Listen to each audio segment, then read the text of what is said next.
Bonjour les élèves.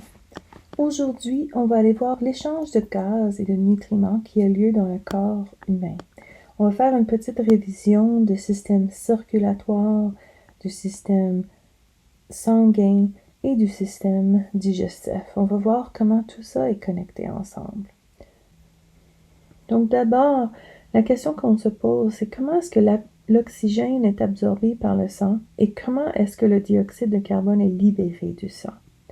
Alors, un petit rappel, on retourne au système respiratoire. On pense à quand on inspire, l'air rentre par notre nez, par notre bouche, descend et s'en va au poumon, descend la trachée, se divise en bronches, se divise ensuite en bronchioles ici, qui sont des très petits tubes. Et à la toute fin de ceux-ci, nous avons ce qu'on appelle ici des sacs alvéolaires ou des alvéoles. Et ceux-ci sont enveloppés de vaisseaux sanguins qu'on appelle des capillaires. Souvenez-vous que les capillaires sont des vaisseaux sanguins qui sont extrêmement minces. Alors, c'est là où on va voir cet échange gazeux. Alors, ceci est pour la page 27 de vos notes de cours. Alors, qu'est-ce qui se passe? Nous sommes en train de inspirer. Ça veut dire que l'air entre dans notre corps durant notre inspiration.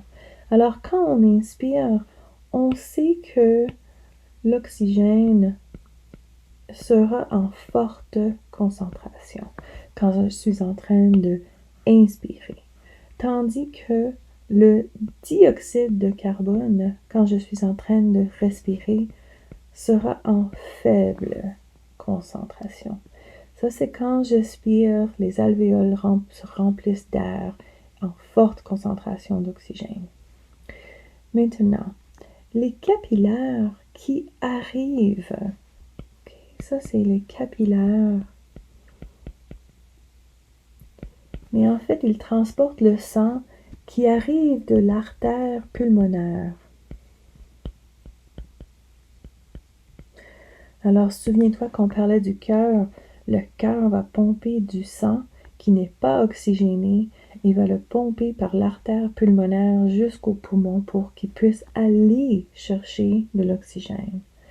Alors, l'artère pulmonaire s'est divisée en artériole et ensuite en capillaire. Donc, à quoi ressemble la concentration de l'oxygène dans le sang à ce point-ci? Alors, le sang qui arrive du cœur aura une faible concentration d'oxygène, tandis que la concentration de dioxyde de carbone sera plus grande. Et maintenant, je vous fais un rappel. Qu'est-ce qui se passe? C'est quoi qui va se passer? Le mot-clé ici, c'est la diffusion qui va se passer. Alors, si tu te souviens que la diffusion, c'est un processus qui a lieu lorsqu'il y a des solutés de différentes concentrations et on souhaite avoir une concentration égale partout. Donc, nous allons voir un mouvement de forte concentration à faible concentration. Alors, dans quelle direction est-ce qu'on va voir l'oxygène se déplacer?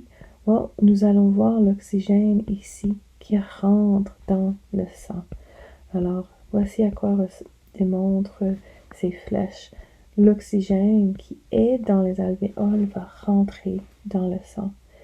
Tandis que le CO2 qui est dans le sang en forte concentration va vouloir aller équilibrer la faible concentration de CO2 dans les alvéoles. Donc, le CO2 va sortir des capillaires et rentrer dans les alvéoles pour qu'ensuite on puisse expirer et on va expirer plus de CO2 et maintenant le sang, quand il va retourner au cœur, sera bien oxygéné. Alors ici on va avoir le sang retourne au cœur et il sera bien oxygéné. Okay, donc on peut imaginer que le capillaire suit ce genre de chemin.